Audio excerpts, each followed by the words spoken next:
The Patrol Bureau is who everyone sees. It is the men and women in uniform on the streets 24 hours a day, 7 days a week, responding to calls and helping carry out the mission of CSPD in the community each day. They're the ones who are tasked with addressing, responding, developing a plan, and resolving an issue that a member of the community has. Hello, I'm Jeff Jensen, and I'm the Deputy Chief of the Patrol Operations Bureau.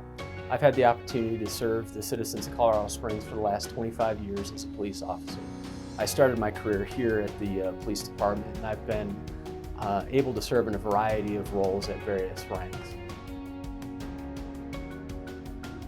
The Patrol Bureau is made up of the 4 geographically located divisions: Gold Hill, Falcon, Stetson Hills, and Sand Creek. The Gold Hill Division is located in the southwest quadrant of the city.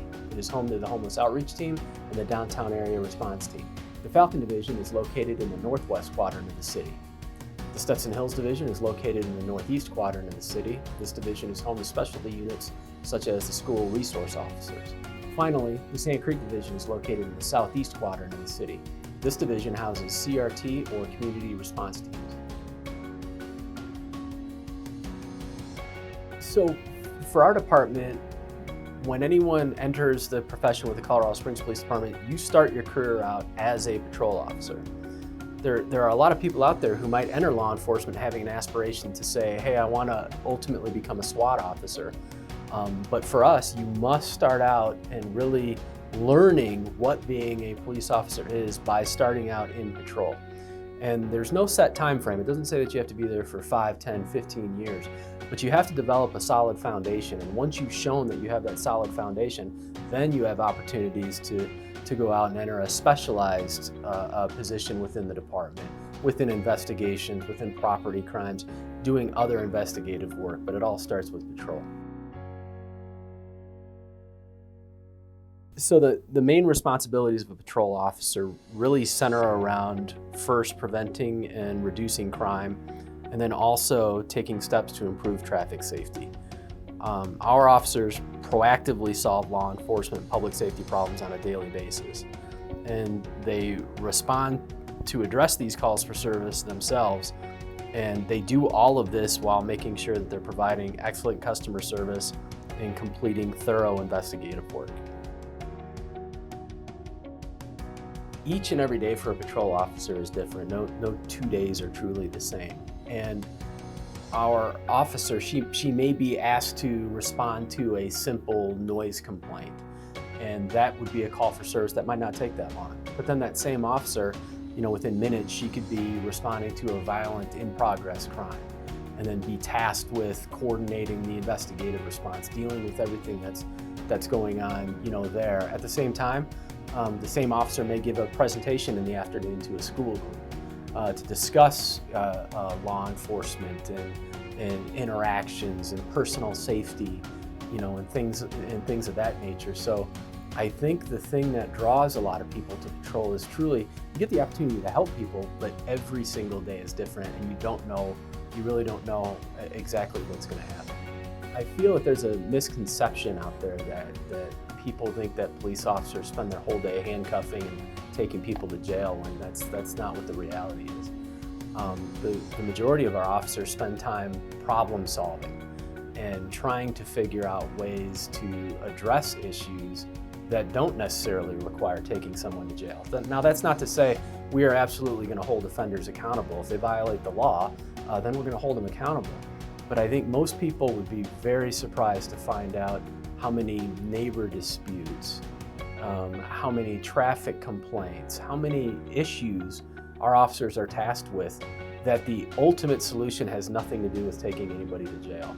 Oftentimes it's just getting the right people to talk to each other in a way that's civil. Our patrol officers respond to hundreds of thousands of calls for service each and every year. So the way that a call for service is generated is someone would either call 911 or our non-emergent line to our communication center and then explain the circumstances surrounding what's happening. That call is taken by an emergency response technician who then builds the call for service digitally and then sends it over to one of our dispatchers. The dispatchers then have direct radio communication with our officers that are out in the field So they'll dispatch them on that calls for service. And our officers who have a laptop in their vehicle will have all of the description of what the call for service is. And of course, if it's something that's of a priority nature, then the dispatcher is airing or communicating that information to them over the radio. Otherwise, they're reading it on their call screens to see exactly what the circumstances are, so they know that before they go knock on the door, this is what's occurring in the background. So there's a lot of challenges facing our patrol officers today, and I think one of the biggest challenges is responding to calls for service. And what I mean by that is the city of Colorado Springs is growing very, very quickly. We're a city of nearly 500,000 people. The city covers 200 square miles. We have over 7,000 miles of roadway that our officers are responsible for. So responding to calls for service in a timely manner with the staffing that we have becomes a challenge. And I think that our officers are doing an exceptional job at identifying ways to respond to calls for service that don't always necessarily mean a face-to-face conversation, and developing ways for our citizens to report crimes online, to interact with our officers over the phone, to get a more timely response, to truly free up time for our officers to be able to respond to those highest priority calls for service. So I think some of the biggest challenges that we have are centered around this response from our officers. So I think patrol officers are unique because they pretty much have to be a jack of all trades. He or she needs to know a lot of information about a lot of tasks, some of which all of us would immediately recognize as a law enforcement task. But for many people, they probably don't realize that there's a lot of public safety operations that our officers are responsible for, which means they have to be well versed in not just criminal law, but also civil law to understand what we can and can't get involved with. The other thing is our officers have to be very versed in listening skills and being able to truly understand what a problem is to figure out how best to resolve it. So I think obviously the thing that's difficult for our officers is there's a tremendous amount of responsibility that they have. They don't just specialize in one area of law enforcement, they truly need to know it all. I think it's important to recognize that, first of all, our officers, the vast majority of them are community members of Colorado Springs themselves. So when they're not in uniform and performing law enforcement functions, they're living their lives, raising their kids, enjoying their off-duty activities just like the rest of our citizens are.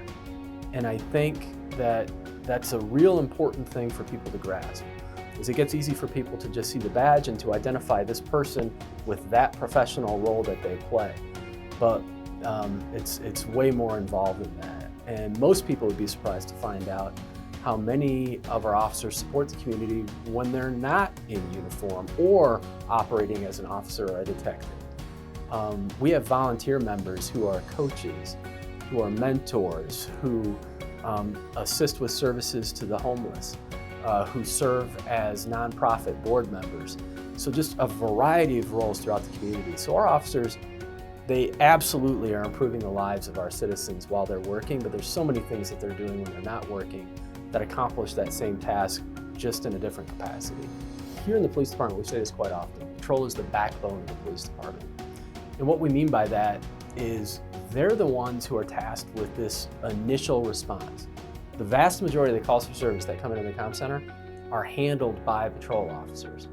So they need to have the knowledge, skills, and abilities to assess a variety of situations and figure out exactly what it takes to resolve it, either in the criminal sphere or in the non-criminal sphere, just to reach a resolution. And the reason that that's such a critical role for our community is because if we didn't have our patrol officers out there addressing these at the early stages, many of these situations would just be compounded and become worse and worse.